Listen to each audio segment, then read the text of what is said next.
여러분 안녕하십니까? 2023년 새해가 밝았습니다. 새해 복 많이 받으시길 바랍니다. 네, 새해를 맞는 마음가짐이나 소회가 모두 다 같을 수는 없겠지만 또 해가 바뀌었다고 해서 물론 사람 사는 일이 크게 달라지는 것도 아닙니다만 그래도 떠오르는 해를 보면서 새로운 희망과 기대, 새 출발을 다시 생각하고 가슴에 새겨봅니다. 무엇보다 새해엔 오랜 코로나19의 터널에서 완전히 빠져나와 소중한 우리의 일상을 되찾게 되길 바라봅니다. 경제 상황도 안보도 어느 것 하나 녹록한 것이 없지만 어려움을 이겨내고 모두가 한 발 더 도약하는 새해가 되길 빌겠습니다. 네, 새해 첫날 저희 뉴스광장도 새해 특집으로 준비했습니다. 이제 곧 2023년의 첫 해가 떠오를 텐데요. 해맞이 명소로 먼저 가보겠습니다.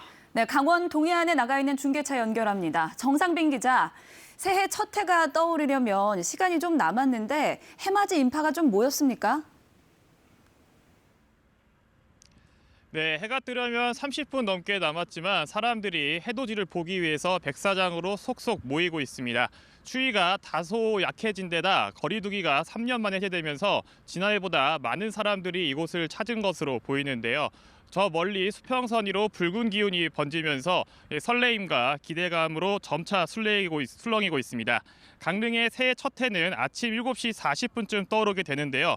바다 위로 구름이 일부 남아있는 모습이지만 맑은 날씨가 예보돼 새해 첫 태양을 제대로 볼 수 있을 것으로 보입니다. 강원도는 이 해돋이를 보려고 강원 동해안을 찾은 사람만 최대 20만 명을 넘을 것으로 추산했습니다. 올해는 거리두기가 해제되면서 강릉과 속초 등 강원 동해안 4개 시군에선 다양한 행사가 3년 만에 펼쳐집니다. 희망찬 새해 해맞이 현장이지만 해맞이 인파로 인한 코로나19 감염 확산과 안전사고가 우려됩니다. 행정기관의 판단에 따라 월파 위험이 있는 해변과 항구들은 출입이 통제됐습니다. 또 행사장 안전사고를 막기 위해 상황실이 운영되고 현장에 인력 등이 배치됐습니다. 잠시 뒤면 힘차게 떠오를 태양처럼 시청자 여러분께서도 밝고 희망찬 새해 맞이하시길 바라겠습니다. 지금까지 강릉 강문해변에서 KBS 뉴스 정상빈입니다. 네, 아직은 날이 좀 어두운데 그래도 해맞이 보러 나가신 분들 많군요. 오늘 큰 추위는 없다고 합니다. 그런데 미세먼지가 있다고 합니다. 해돋이를 잘 볼 수 있을지 모르겠습니다. 네, 자세한 날씨 알아보겠습니다. 배지 캐스터 어떻습니까? 오늘 전국에서 해돋이를 잘 감상할 수 있을까요? 네, 새해 첫 해 많이 기다리고 계시죠? 오늘 전국 대부분 지역에서 해돋이를 볼 수 있을 것으로 예상됩니다. 동해안과 수도권, 강원과 전남, 경남 지역은 맑은 하늘과 함께 그 밖의 지역에서는 낮은 구름 사이로 해를 볼 수 있겠습니다. 새해 첫 해가 떠오르는 시각은 독도가 오전 7시 26분, 강릉이 오전 7시 40분, 서울은 오전 7시 47분이 예상됩니다. 하지만 나가실 때 초미세먼지를 주의하셔야겠습니다. 오전까지 전국에서 초미세먼지 농도 나쁨에서 매우 나쁨 수준까지 나타나겠습니다. 오후에는 강한 바람이 불면서 대기 확산이 원활해져 미세먼지 농도 보통 수준을 회복하겠습니다. 동해안 지역은 대기가 매우 건조해 건조특보가 발효 중인데요. 산을 찾으시는 분들은 또 산불 나지 않도록 불조심하셔야겠습니다. 오늘 서울의 아침 기온 영하 0.2도로 큰 추위는 없습니다. 평년 기온을 5도가량 웃돌고 있는데요. 하지만 내일은 다시 찬바람이 불면서 강추위가 찾아오겠습니다. 내일 서울의 아침 기온 영하 9도까지 뚝 떨어지겠습니다. 기상센터에서 전해드렸습니다. 네, 오늘 새벽 0시 새해 시작을 알리는 제종 타종식은 3년 만에 대면 행사로 열렸습니다. 새해 첫날 첫 출발은 늘 기대와 설렘을 담고 있죠. 그 출발의 현장들을 함께 보시겠습니다. 지영철 기자입니다. 3, 2, 1. 2023년이 왔음을 알리는 희망의 종소리. 코로나19 유행 이후 보신각 앞에 인파가 모이는 대면 행사로 타종식이 열리긴 3년 만입니다. 시민들은 현장에서 국악과 파페라 공연을 즐기며 33번 울리는 종소리에 올해의 소망을 담았습니다. 고2가 되는데요. 좋은 성적을 맞아서 원하는 학교에 들어가서 꿈을 이루게 되었으면 좋겠습니다. 같은 시각 국내 최고층 빌딩에선 화려한 조명을 배경으로 밤하늘을 향해 불꽃이 퍼지며 새해의 시작을 축제처럼 맞았습니다. 약속이나 한 듯 0시 0분에 맞춰 세상에 나온 아기들. 남녀 쌍둥이를 안아든 할머니와 외할머니는 예뻐서 어쩔 줄을 모릅니다. 아이고 이뻐. 아유 너무 이뻐. 아니 엄마는 괜찮나? 코로나 확진으로 병원에 오지 못한 아버지. 영상통화로나마 아기를 처음 만난 감격에 눈물을 보입니다. 깜깜한 밤, 추운 공기를 가르며 분주히 장사를 준비하는 손놀림. 신선한 과일을 보기 좋게 진열하며 손님 맞을 준비를 합니다. 지난해 힘겨웠지만 올해는 더 좋아질 거란 희망을 다집니다. 너무 경기가 안 좋아하고 2022년은 너무 힘들었고 2023년은 좀 장사 좀 잘 되고. 새벽 시간 북적이는 대합실. 해돋이 명소인 동해안 망상해수욕장으로 기차 여행을 떠나는 사람들입니다. 여행 일정을 꼼꼼히 살피고 설레는 마음으로 기차에 오릅니다. 열차 기장도 올 한해 안전 운행을 다짐합니다. 2023년 시작을 알리는 새해 첫 열차를 운행하게 되어 마치 해돋이를 보는 것처럼 가슴 벅차기도 합니다. KTX 해돋이 열차는 새벽 4시 20분 서울역을 출발해 동해역으로 향했습니다. KBS 뉴스 지형철입니다. 네, 다사다난했던 2022년은 뒤로 하고 이제 다시 희망을 이야기할 시간입니다. 우리 이웃들은 어떤 새해 소망을 갖고 있을까요? 시민들의 목소리 직접 들어보시겠습니다.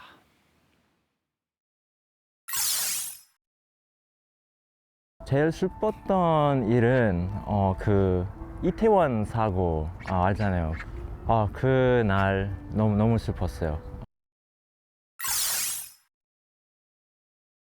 장애인도 비장애인들처럼 이동을 하면서 교육도 받고 노동을 하면서 대한민국 시민으로 좀 인정받고 살았으면 좋겠습니다. 경제적으로 굉장히 어려운지는 알고 있지만은 우리 노인네들이라도 일자리를 좀 낫게 정부에서 좀 이렇게 좀 협조를 해줬으면 좋겠어요. 매장을 갖고서 영업하는 사람들은 계속 코로나 끝나도 계속적으로 어려운 시기인데 소상공인들을 잘 이렇게 살 수 있게끔 도와주셨으면 간곡히 부탁드립니다. 2023년에는 진짜로 이제 코로나를 이겨내서 저도 한번 사람들도 많이 만나고 여행도 좀 다녀보고 하고 싶은 마음이 있습니다. 정치하는 사람들이 조금 싸우지 말고 국민들한테 희망을 보이게끔 해줬으면 좋겠고요. 희망찬 새해가 왔으면 좋겠습니다. 이태원 참사 같은 그런 일은 다시는 안 일어났으면 좋겠고 개인적인 바람으로는 내년에 졸업을 하는데 졸업을 무사히 잘 마쳤으면 좋겠습니다. 가고 싶은 대학에 가고 부모님도 건강하시고 친구들도 건강하고 그냥 좋은 일만 있었으면 좋겠어요. 유례없는 세계 물류 대란을 넘어 다시 힘찬 출발에 나선 현장이 있습니다. 바로 우리나라 최대 수출입 무역항인 부산항인데요. 새해 첫날 현장에 취재 기자 나가 있습니다. 노준철 기자, 부산도 날씨가 추울 텐데 지금 작업이 진행 중입니까? 네, 제가 있는 이곳은 부산항 북항에 있는 신선대 부두입니다. 아직 해가 뜨지 않은 새벽이지만 벌써부터 선적과 하역 작업이 분주하게 이어지고 있는데요. 지금 제 뒤로는 해외에서 들어오고 또 전 세계로 나갈 수출입 컨테이너 화물이 쉴 새 없이 오르내리고 있습니다. 이 배는 16,000톤짜리 선박으로 컨테이너 화물 1000여 개를 싣고 오늘 태국 람차방을 거쳐 베트남 호치민으로 향합니다. 지난해는 전 세계 해운 시장에 전례 없는 위기가 닥쳤습니다.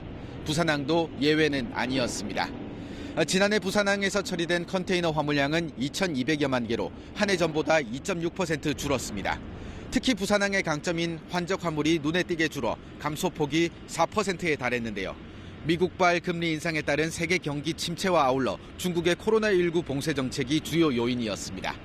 부산항은 중국과 미국의 화물 비중이 각각 28%와 15%로 이를 정도로 높아서 중국의 고강도 방역 정책이나 미국의 소비재 수요 감소 영향을 직접 받습니다.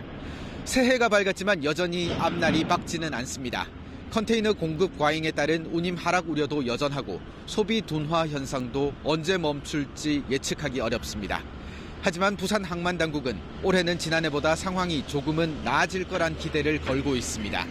중국의 규제가 느린 속도이긴 해도 점차 풀리고 있고 부산의 항만 여건이 개선되기 때문입니다. 지난해 신항 6부두가 새롭게 운영을 시작했고 올해는 신항 서쪽 부두가 잇따라 개장해 운영에 들어갑니다. 안팎으로 만만찮은 상황이지만 부산항은 힘차게 시작한 첫날의 활기가 올해 내내 이어지길 기대를 안고 출발에 나섰습니다.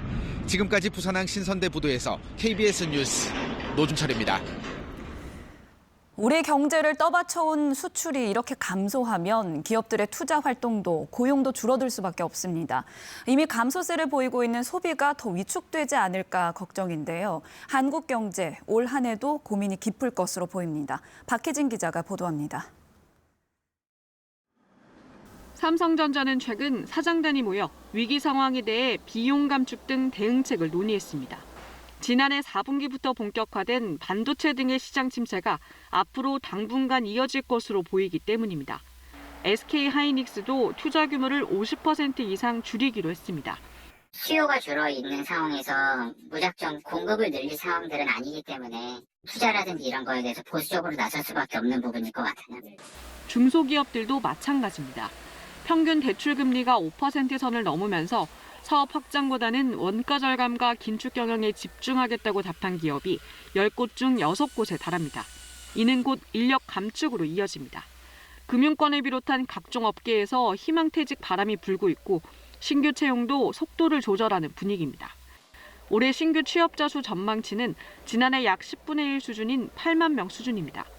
일자리는 주는데 계속되는 고물가 상황은 씀씀이를 더 팍팍하게 합니다.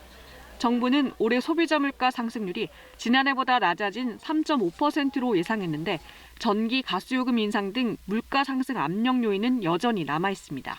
고금리 상황까지 겹친 만큼 소비 심리는 더 악화될 수 있습니다. 인플레가 오랫동안 지속이 되면서 임금이 올랐더라도 물가 상승률이 더 높다 보니 가게가 소비를 하려고 하면 지출을 늘리기 어려운 상황이 전개될 가능성이 올해 우리 경제가 1.6% 성장할 거라고 예측한 정부는 상반기 재정 집행을 앞당기는 등 경제 활력을 높이기 위해 노력하겠다고 밝혔습니다. KBS 뉴스 박혜진입니다. 네, 세계적으로 2022년은 위기의 연속이었죠. 끝나지 않는 코로나19와 우크라이나 전쟁, 최악의 인플레이션이 전 세계를 강타했습니다. 새해가 됐지만 아직도 국제사회는 이 문제들에서 벗어나지 못한 상태입니다. 이번엔 세계 각국에 나가 있는 KBS 특파원들을 연결해서 국제사회 새해 전망을 들어보겠습니다. 자, 먼저 뉴욕 한보경 특파원. 물가를 잡기 위해서 세계 각국 중앙은행들이 공격적으로 금리를 올렸는데 그 중심엔 역시 미국이 있지 않습니까? 올해도 미국의 긴축 기조는 유지될 것이다. 이렇게 봐야겠죠. 네, 올해도 금리는 계속 올릴 거라고 지난해 마지막 열린 통화정책회의에서 제롬 파월 연방준비제도 의장이 아주 강하게 못을 박았습니다. 지난해 연준은 4회 연속 0.75%포인트 인상을 포함해서 무려 7차례에 걸쳐 전례 없는 속도로 금리를 올렸습니다. 제로 수준의 금리는 현재 4.5% 수준까지 올라갔지만 파월 의장은 아직 이 강력한 긴축 효과가 제대로 나타나고 있지 않다고 했습니다. 때문에 금리 더 올릴 수밖에 없고 높은 수준을 당분간 유지할 필요가 있다고 보고 있습니다. 물가가 좀 잡혀가는 듯하다고 해서 섣불리 금리를 내렸다가 자칫 다시 물가가 오르는 최악의 시나리오는 어떻게 해서든 피할 겁니다. 네, 그래서 금리를 더 올릴 수밖에 없는 상황이다 이런 얘기인데 그렇다 하더라도 긴축 영향으로 경기가 너무 안 좋아지면 연준도 부담은 되지 않겠습니까?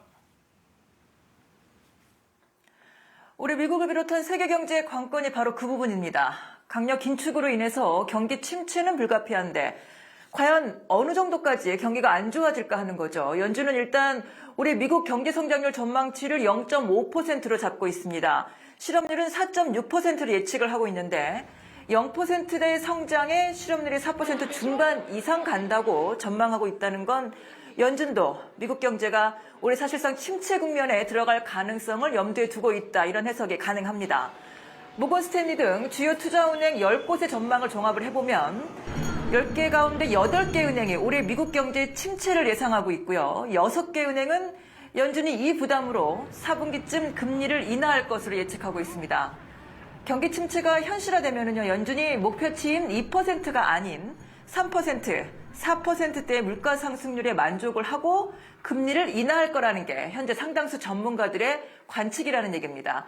물론 파월 의장은 올해 금리 인하는 없을 거라고 했습니다. 네, 세계 각국이 지금 경기 침체에 대한 걱정이 상당히 큰 상황인데 그래도 미국은 좀 버틸만 하지 않습니까? 물론입니다. 미국은 기축통화인 달러와 보유국입니다. 경제가 안 좋아지면요, 경기 살리기 위해서 달러 또 무제한으로 풀 수 있습니다. 그렇게 해왔고요. 지난해 연준의 금리 인상 영향으로 달러화 가치가 20년 만에 최고 수준으로 치솟았습니다. 세계 각국은 비싸진 달러값 때문에 수입 물가가 오르는 악순환도 겪었습니다. 우리나라도 마찬가지였죠. 달러 빚지만은 일부 국가는 국가 부도 사태를 겪기도 했는데 미국 중앙은행의 통화 정책이 세계 경제에 미치는 영향이 워낙 크다 보니까 미국도 이 부분이 부담이 될 수밖에는 없습니다. 다만 미국 물가가 빨리 잡히는 게 세계 경제에 결국 더 좋다는 게 미국의 입장입니다. 틀린 말은 아니지만 그 과정에서 특히 더 고통받는 나라가 있고 어려움을 겪는 사람들이 있다는 게 늘 문제인 것 같습니다. 지금까지 뉴욕에서 전해드렸습니다. 네, 다음은 유럽으로 가보겠습니다. 우크라이나 전쟁으로 전 세계가 그 여파에 시달리고 있는데요. 김기수 특파원이 지금 폴란드에 가 있습니다. 자, 김 특파원, 우크라이나 전쟁의 직격탄을 맞고 있는 곳이 바로 폴란드인데 그곳 분위기는 어떻습니까? 네, 저는 지금 우크라이나 국경에서 멀지 않은 폴란드 동쪽 토마쇼프라는 도시에 나와 있는데요.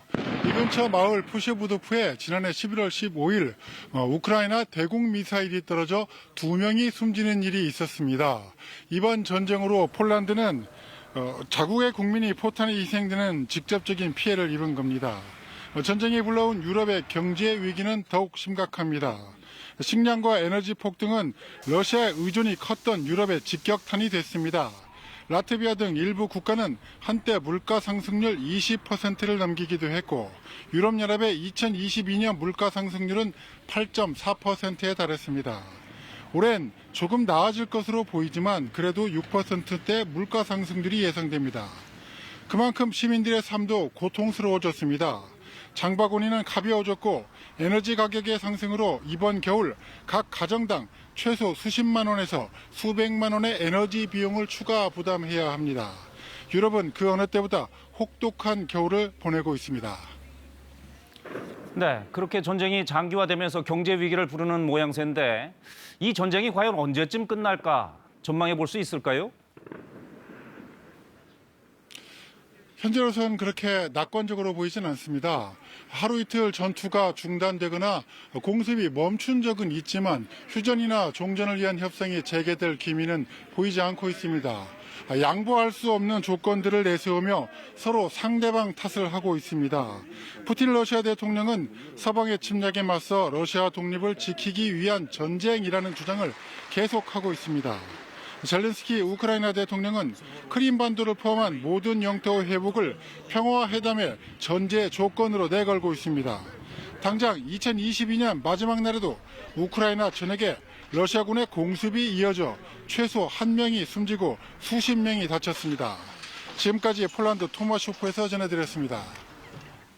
네, 이번엔 중국으로 가보겠습니다. 중국은 새해부터 제로 코로나 정책에서 벗어나 방역의 문을 조금씩 열고 있는 모습인데요. 어떤 변화가 있을까요? 자, 김효신 특파원, 중국 내부에서 제로 코로나 정책 변화에 대한 어떤 기대감이 좀 읽히고 있습니까? 네, 그렇습니다. 중국은 방역 지침을 3단계로 운영하고 있는데요. 이달 8일부터 코로나 관련 방역을 갑에서 을, 즉 중간 단계로 낮추기로 했습니다. 目前疫情防控进入新阶段，仍是吃劲儿的时候。 우리나라와 같은 위드 코로나로 가는 겁니다. 이에 따라 2, 3일마다 전 국민이 받아야 했던 PCR 검사와 확진자 시설 격리가 사라졌습니다. 이번 지침은 곧바로 경기 회복 신호로 받아들여졌습니다. 실제로 베이징의 경우 대형 건물 같은 집객 장소에는 PCR 검사에서 음성을 받은 사람만 통행할 수 있었는데요. 이런 절차도 거의 사라졌습니다. 또 재택근무를 하던 기업과 공공직원들도 속속 일터로 돌아가고 있습니다. 12월 마지막 주 베이징 교통량이 전주보다 90% 늘 정도로 주요 대도시의 통행량도 서서히 회복되고 있습니다. 이런 위드 코로나 효과로 중국은 새해 GDP 성장률이 5%대에 이를 것으로 기대하고 있습니다. 네, 그런데 요즘 중국에서 들어오는 소식을 좀 들어보면 코로나 상황이 심상치 않아 보입니다. 3년 가까이, 3년 넘게 고수했던 방어막을 일시에 걷어내면서 뭐 부작용도 우려되고 있는 상황이죠. 그렇습니다. 중국 정부는 지난 12월부터 코로나 확진자 수를 공개하지 않고는 있습니다만 영국 보건정보분석회사의 최근 보고서를 보면 중국의 코로나 확진자 수가 1월에는 하루 최대 370만 명, 3월에는 420만 명까지 치솟을 것으로 예측됐습니다.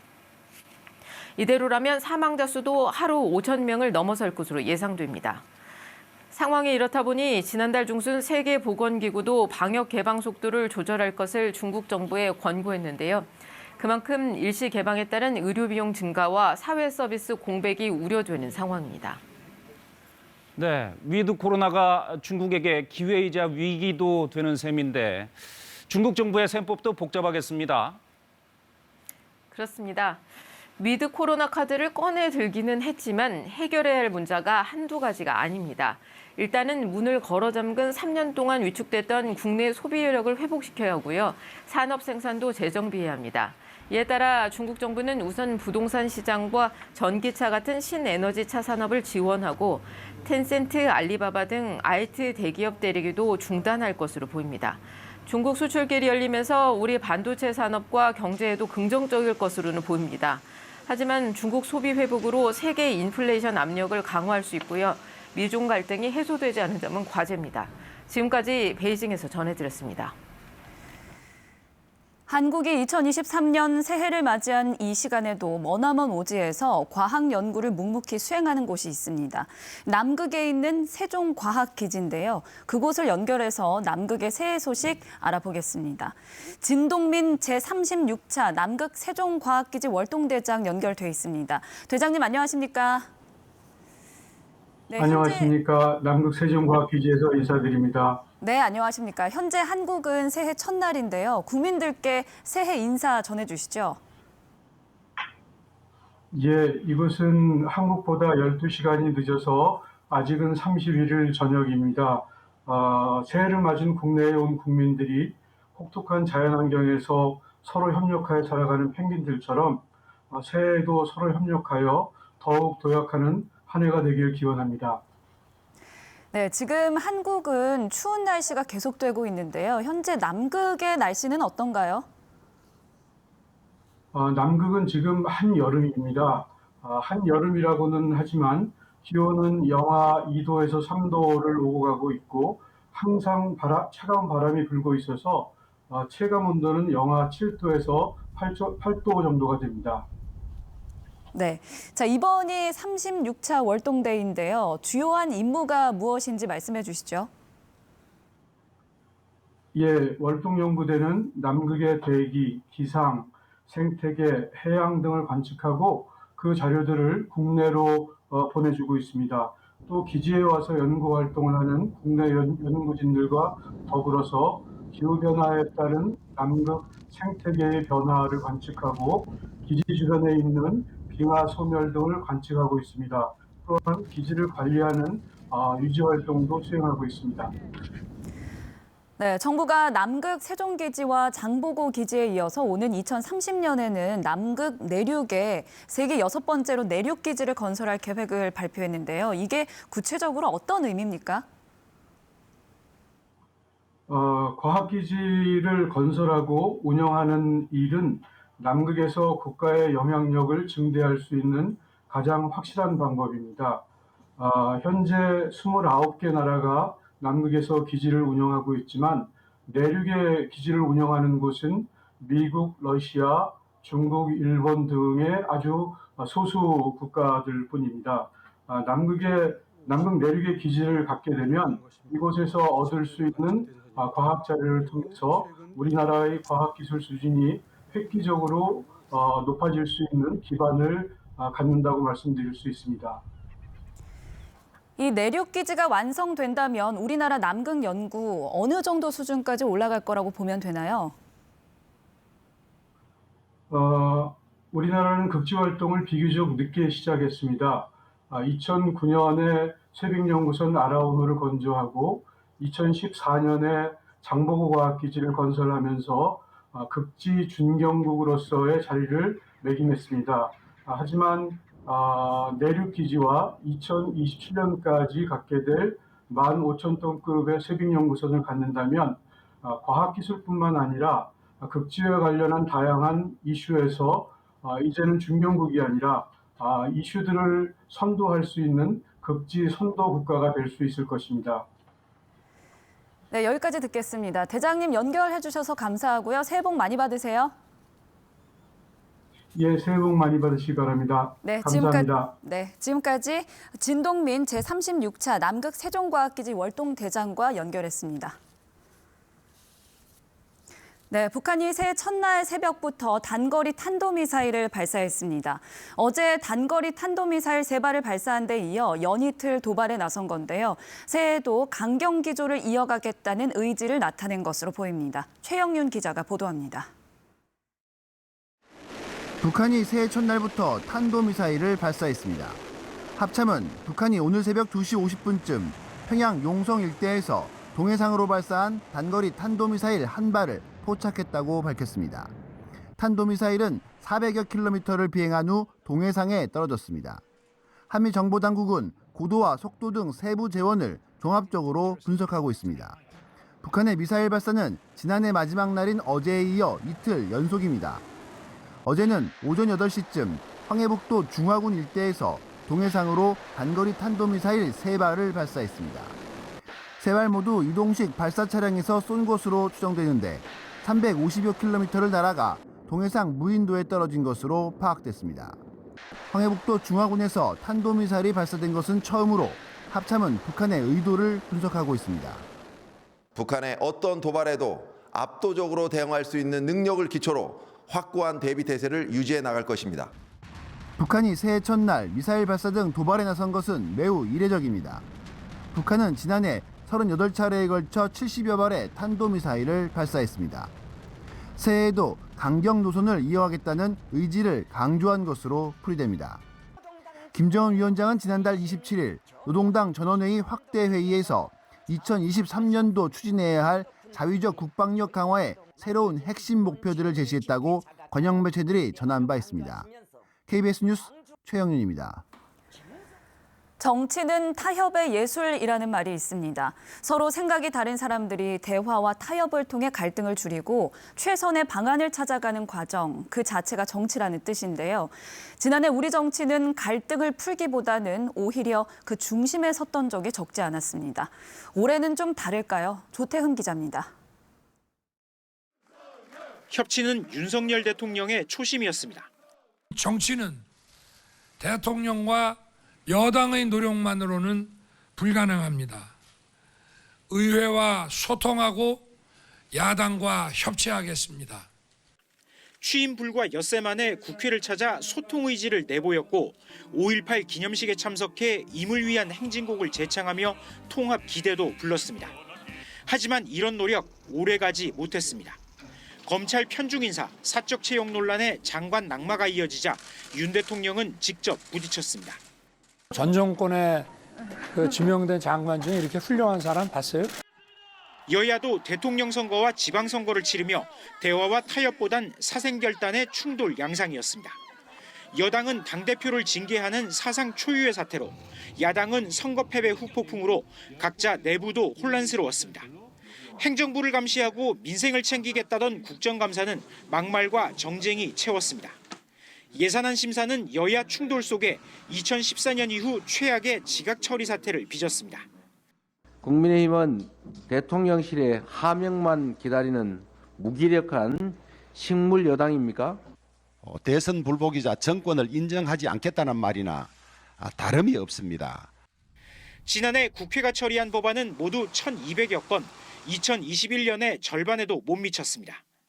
올해는 여야 대결을 부를 전국 단위 선거는 없지만 대화와 타협, 정치 복원의 전망은 밝지 않습니다. 여당은 새 지도부를 선출하는 3월 전당대회를 앞두고 내부 힘겨루기가 예상됩니다. 경선 과정에서 후보들 간의 과도한 경쟁이 있을 수 있겠습니다. 후보들 모두가 화합할 수 있는 야당은 이재명 대표 수사 등 이른바 사법 리스크 대응 과정에서 정부 여당과 또 충돌할 걸로 보입니다.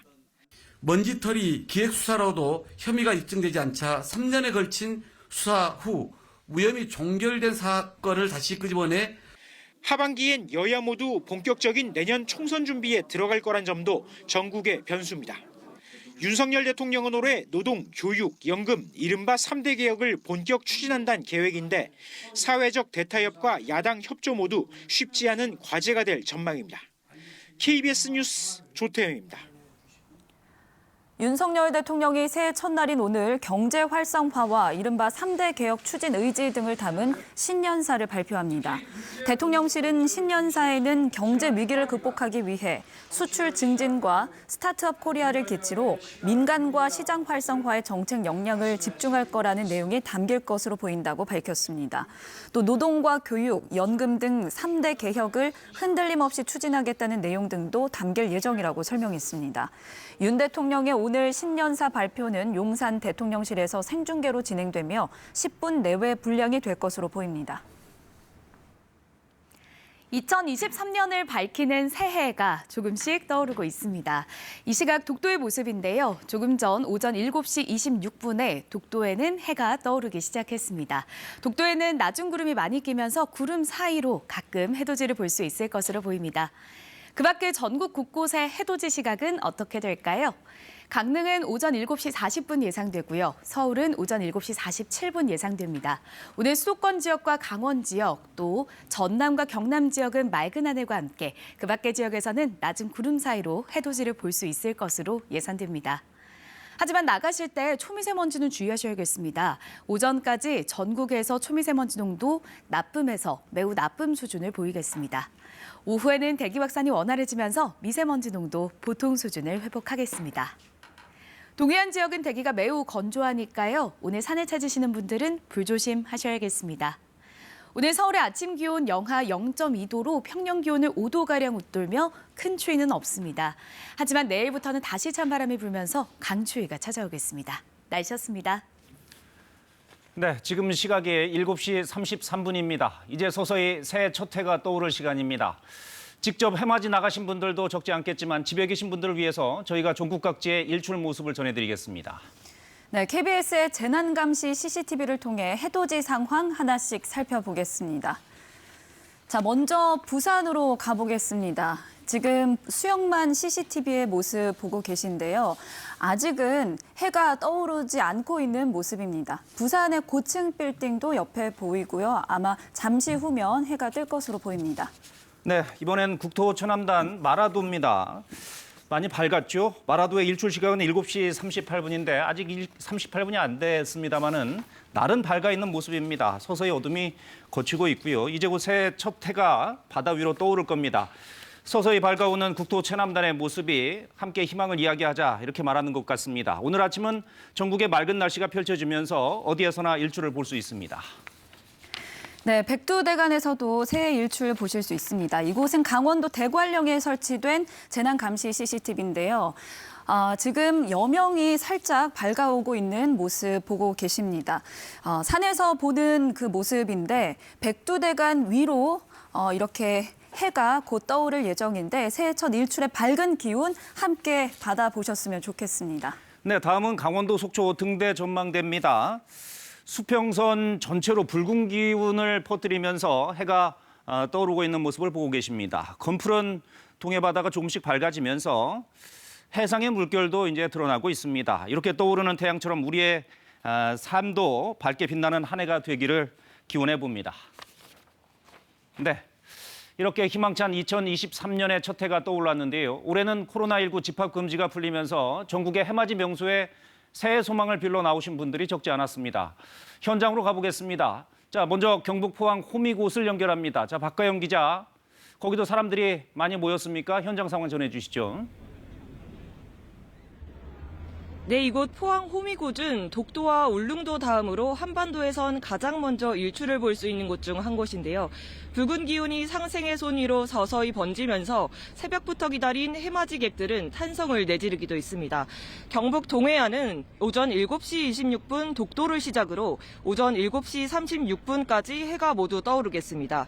이곳 해맞이 광장은 코로나로 3년 만에 일반인의 출입이 허가되면서 가족과 연인, 친구와 함께 소원을 빌며 더 나은 한 해를 염원하기도 했습니다. 하지만 코로나 확산과 밀집 사고 우려로 올해 떡국 나눔 등 공식적인 해맞이 행사는 열리지 않아 다소 차분한 분위기인데요. 포항시는 혹시 모를 사고에 대비해 광장의 출입 가능 인원을 10,000명으로 제한하고 경찰과 소방, 공무원 등 인력 800명을 배치했습니다. 경북 다른 지역도 공식 해맞이 행사는 취소된 곳이 많은데요. 다만 경주와 안동 등 7개 시군은 지자체와 경찰의 통제 속에 해맞이 행사가 열리고 있습니다. 대구도 3년 만에 처음으로 해맞이 행사가 열리고 있는데요. 주요 해맞이 장소인 팔공산 갓바위와 앞산 전망대, 동구 해맞이 공원과 천을산 등 대구 18곳에서 27,000여 명의 시민이 새해 첫 해를 보기 위해 운집한 상태입니다. 경찰은 밀집 장소를 중심으로 안전사고 예방에 나서고 있는데요. 주요 해맞이 장소에 경찰 기동대와 헬기를 투입해 밀집도 분석과 인파 관리에 활용하고 있습니다. 인류의 화합을 의미하는 상생의 손처럼 2023년 개묘년 한 해는 모두가 더불어 사는 한 해가 될 수 있기를 기원해봅니다. 지금까지 포항 호미곶에서 KBS 뉴스 박가영입니다. 네, 이어서 남쪽의 해맞이 명소인 제주도 성산 일출봉 연결합니다. 이곳에도 새해 첫 해를 보기 위해서 많은 인파가 몰렸다고 하는데요. 취재기자 연결합니다. 자, 신익환 기자, 현장 분위기 전해주시죠. 네, 저는 제주에서 가장 먼저 해를 맞이할 수 있는 성산 일출봉에 나와 있습니다. 이곳 행사장 주변과 일출봉 정상에는 새해 첫 해를 맞이하려는 탐방객들의 이 발길이 이어지고 있는데요.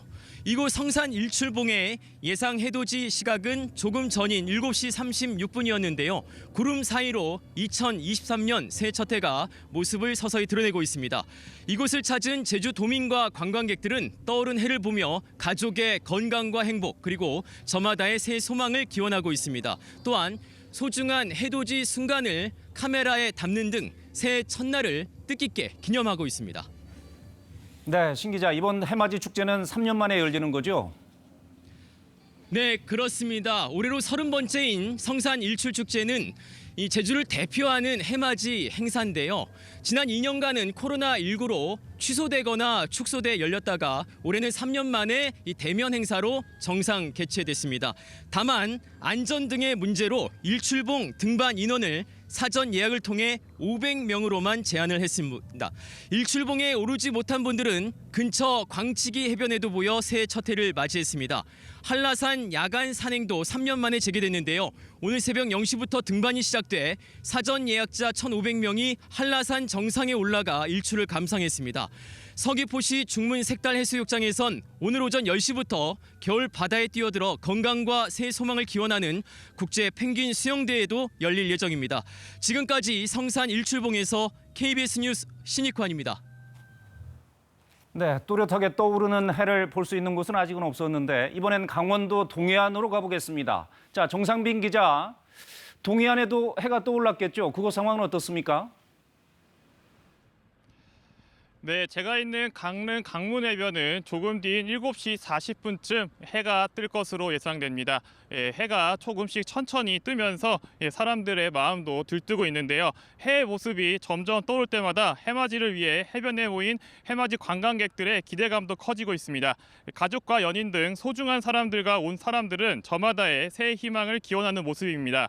거리두기가 이제 되면서 올해는 꽤 많은 해돋이 관광객이 강원 동해안을 찾았는데요. 강원도는 이 해돋이를 보려고 강원 동해안을 찾은 사람만 최대 20만 명을 넘을 것으로 추산하고 있습니다. 거리두기가 이제 되면서 강릉과 속초 등 동해안 4개 시군에서는 해맞이 행사도 열렸습니다.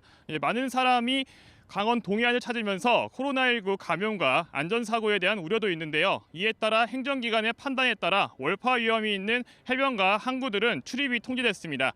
또 안전사고를 막기 위해 상황실이 운영되고 현장에 인력 등이 배치됐습니다.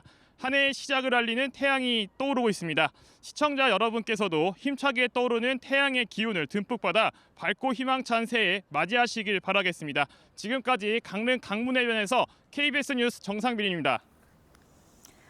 네, 2022년은 다양한 우리 문화 콘텐츠가 세계 무대에서 빛난 한 해였죠. 영화와 드라마, K-팝은 물론 클래식과 출판계 등에서도 최초, 최고, 최연소의 역사가 새롭게 쓰였는데요.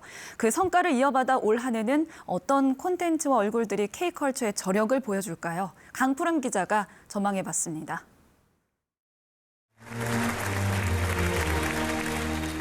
콘텐츠의 위상을 과시하며 또 한 번 최초, 최고의 기록을 써내려간 2022년.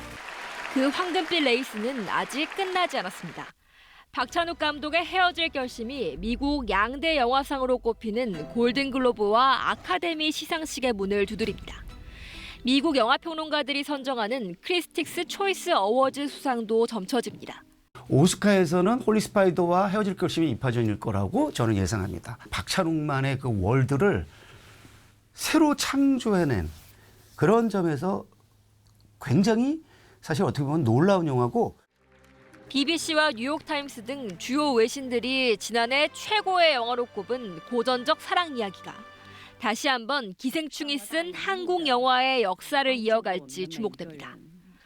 코로나 팬데믹 이후 최초로 1000만 영화 기록을 세운 범죄도시2. 이번엔 일본 야쿠자로 적수를 바꿔 세 번째 작품으로 돌아옵니다.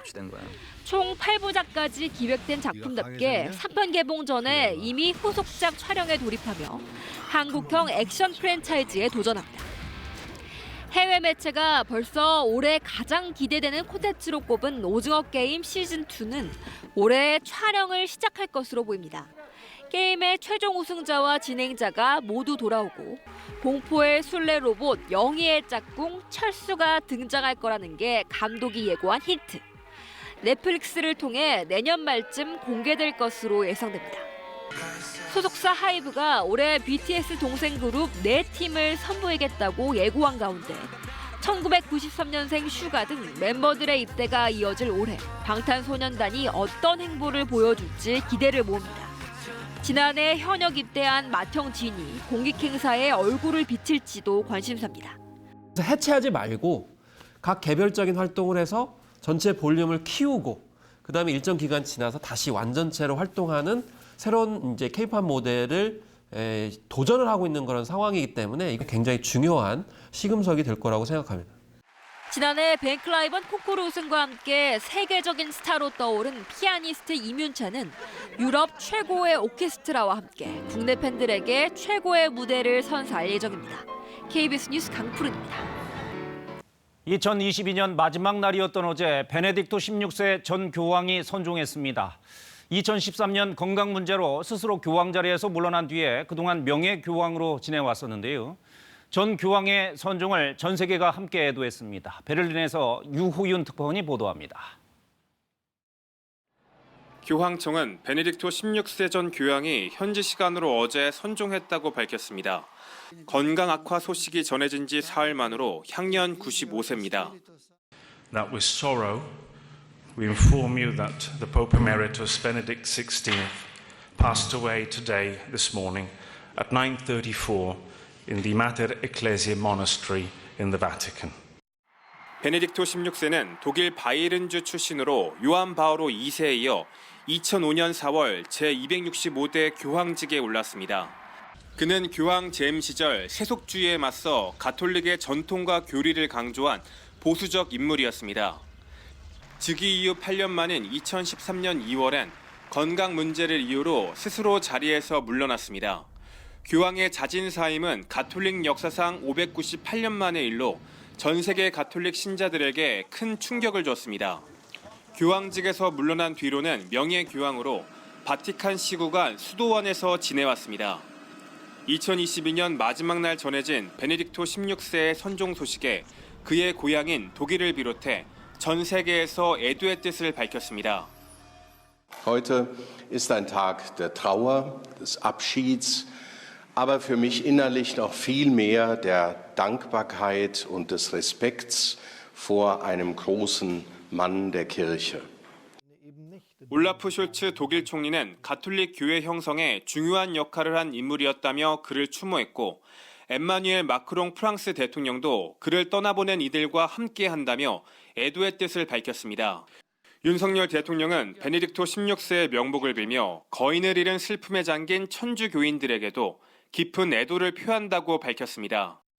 베네딕토 16세의 장례식은 오는 5일 오전 바티칸 성 베드로 광장에서 프란치스코 교황의 집전으로 열릴 예정입니다. 베를린에서 KBS 뉴스 유호윤입니다. 네, 이 시각 강릉 동해안의 모습입니다. 붉은 새 첫 해가 바다 위로 떠올랐습니다. 새 첫 해가 힘차게 떠오르고 있는 모습을 보고 계십니다. 이렇게 떠오르는 태양처럼 우리의 삶도 밝게 빛나는 한 해가 되기를 기원해 봅니다. 지금 강릉 강문 해변의 모습입니다. 새해 첫 해가 드디어 모습을 드러냈습니다. 그 전에 각 지역을 연결할 때 첫 해가 보이지 않았었는데 저희들이 지금 막 떠오른 태양의 모습을 보여드리고 있습니다. 이 시각 강릉시 강문 해변의 모습입니다. 많은 인파들이 해돋이를 하고 있고요. 자, 이렇게 떠오른 태양처럼 우리도 올 한 해, 2023년 올 한 해 한 단계 더 도약하는 그런 한 해가 되기를 바라보겠습니다. 네, 다음 소식 전해드리겠습니다. 연말연시에도 사고는 끊이지 않았습니다. 이틀 전 열차 선로에 전기가 끊기는 사고가 발생한 SRT 열차는 어제도 하루 종일 운행에 차질을 빚었습니다. 열차 18편이 취소되고 나머지 열차도 1시간 가까이 운행이 지연됐습니다. 오수호 기자가 보도합니다. 운행 중인 SRT 선로 맞은편에 정비 차량이 한 대 서 있습니다. 그제 오후 5시쯤 천안 아산역과 평택 지제역 사이 터널에서 전기가 끊겼기 때문입니다. 하자 보수 공사를 하던 중 방수용 부직포가 전선에 떨어져 발생한 것으로 추정됩니다. 이 여파로 어제 하루 종일 SRT 열차 운행은 차질을 빚었습니다. 열차 18편이 운행이 아예 취소됐고 열차 7편은 운행 도중 멈추고 승객들이 다른 열차로 갈아타는 소동이 벌어졌습니다. 나머지 열차도 운행이 최대 1시간 가까이 지연됐습니다. 전력은 복구가 됐지만 그날 운행 중에 열차의 엔진 역할을 하는 모터블럭이 훼손됐습니다. 이러한 영향으로 그래서 투입할 열차가 부족해서 일부 선로를 함께 사용하는 KTX 역시 이 여파로 10에서 20분 정도 운행이 지연됐습니다. SR은 오늘 모든 시간대 열차가 정상 운행할 수 있도록 할 계획입니다. 다만 평소 주말처럼 승객 수를 늘린 복합 열차를 정상 운행할 수 없어 이미 예매한 승객 가운데 일부는 탑승할 수 없게 됩니다. 국토교통부는 정전 사고가 벌어진 원인을 조사하고 철도 안전법 등 위반이 확인되면 엄중 조치하겠다고 밝혔습니다. KBS 뉴스 오수호입니다. 과천 방음터널 화재로 숨진 5명의 신원이 확인됐습니다. 경찰이 이들의 사망 원인과 사고 경위 등을 수사 중입니다. 현장을 보존 중이어서 사고 지점은 여전히 통행이 제한돼 있습니다. 신현욱 기자의 보도입니다. 경찰은 과천 방음터널 화재 사고 사망자와 유족의 DNA 대조 작업을 벌인 끝에 최종 신원을 확인했습니다. 사망자 5명 중 여성이 3명, 남성은 2명. 연령대별로는 60대 3명, 20대와 30대가 1명씩이었습니다. 사망자들이 타고 있던 차량 4대가 완전히 불에 탔고 시신 훼손 상태도 심해 신원 확인에만 이틀 넘게 걸렸습니다. 그러나 사망 원인은 아직 밝혀지지 않았습니다. 불이 시작된 지점의 반대 방향 차로에서만 사망자가 발생했는데 사망 원인을 밝혀야 사고가 커진 이유도 드러날 전망입니다. 이를 위해 경찰은 부검을 진행했습니다. 경찰 관계자는 시신 훼손 상태가 심한 만큼 정확한 사인이 특정되기까진 시간이 걸릴 것으로 보인다고 설명했습니다. 이와 함께 부상자 41명에 대해서도 조사를 진행해 당시 상황을 확인할 예정입니다. 원인 조사가 길어지는 만큼 사고 현장도 당분간 감식을 위해 보존될 전망입니다. 이 때문에 터널을 포함해 제2경인연결고속도로의 시작 지점인 석수 IC에서 끝 지점 여수대로까지 구간은 여전히 전면 통제 중입니다. 경찰은 감식이 끝나더라도 안전진단을 해야 해 통행 재개 시점이 불투명하다고 밝혔습니다. KBS 뉴스 신현욱입니다. 네, 중국 비밀 경찰서란 의혹을 받고 있는 중식당의 대표가 어제 기자회견을 열어서 의혹을 전면 부인했습니다. 어려움을 겪고 있는 중국인들의 귀국을 지원한 적이 있을 뿐 비밀 경찰 활동을 할 능력도 권한도 없다고 주장했습니다. 김미용 기자입니다. 중국 비밀경찰서 의혹을 악의적인 언론 보도라고 했던 중식당 대표 왕하이준 씨가 이틀 만에 다시 설명회를 열었습니다. 왕 씨는 자신이 주임을 맡고 있다고 소개한 서울 화조센터에 대해 질병이나 돌발적 상황으로 문제가 생긴 중국인이 귀국할 수 있게 지원하는 단체라며 지금까지 10명 정도 귀국하는 데 도움을 줬다고 주장했습니다. 중국 유학생이 정신질환 문제가 생겼을 때 한국 경찰이 먼저 센터에 연락해 서로 협력해 이를 해결하기도 했다고 말했습니다. 그러면서 강제 송환이나 반체제 인사 탄압 등 비밀 경찰 활동을 할 능력도 권한도 없다고 밝혔습니다.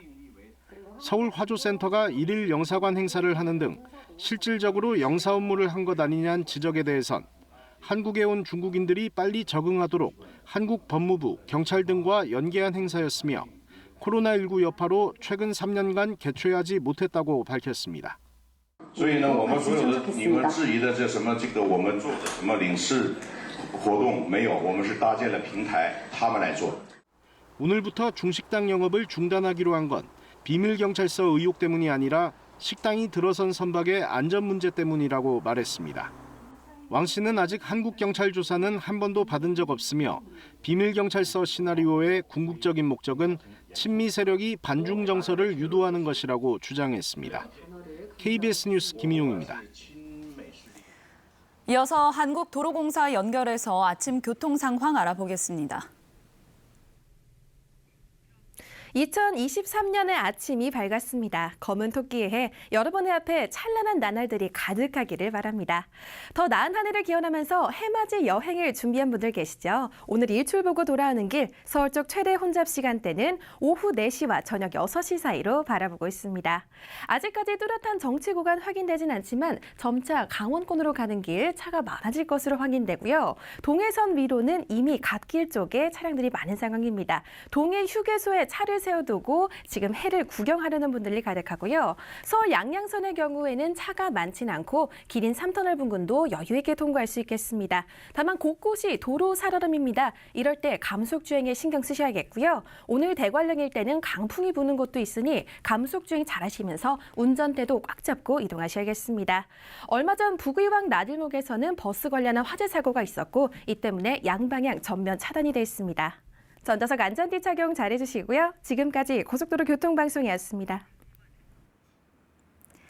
2023년 새해가 밝았습니다. 시청자 여러분 늘 건강하시고 행복하시길 바라겠습니다. 오늘 아침 추위 걱정은 없지만 미세먼지가 말썽입니다. 나가실 때는 미세먼지를 차단할 수 있는 KF80 이상의 마스크를 착용하시는 것이 좋겠습니다. 지금 인천에는 초미세먼지 주의보가 발효 중이고요. 또 중부지방을 중심으로 초미세먼지 농도가 높게 나타나고 있습니다.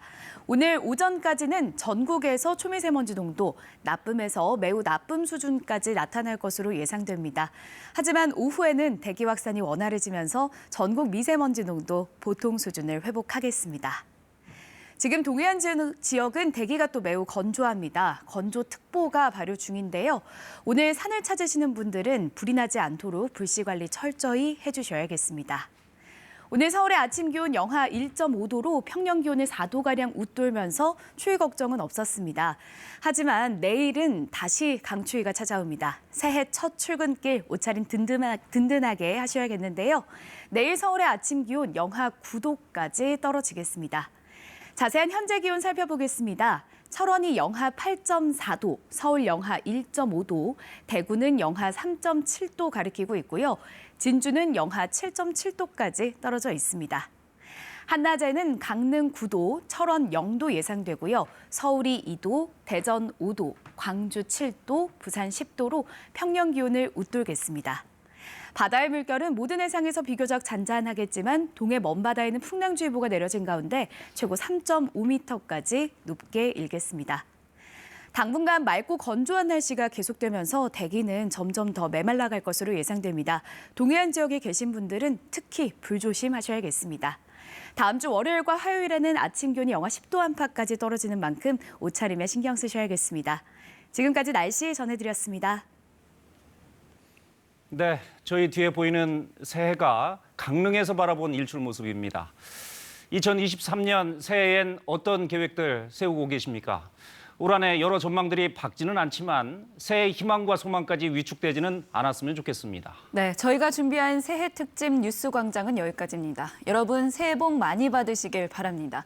저희는 내일 다시 뵙겠습니다. 고맙습니다.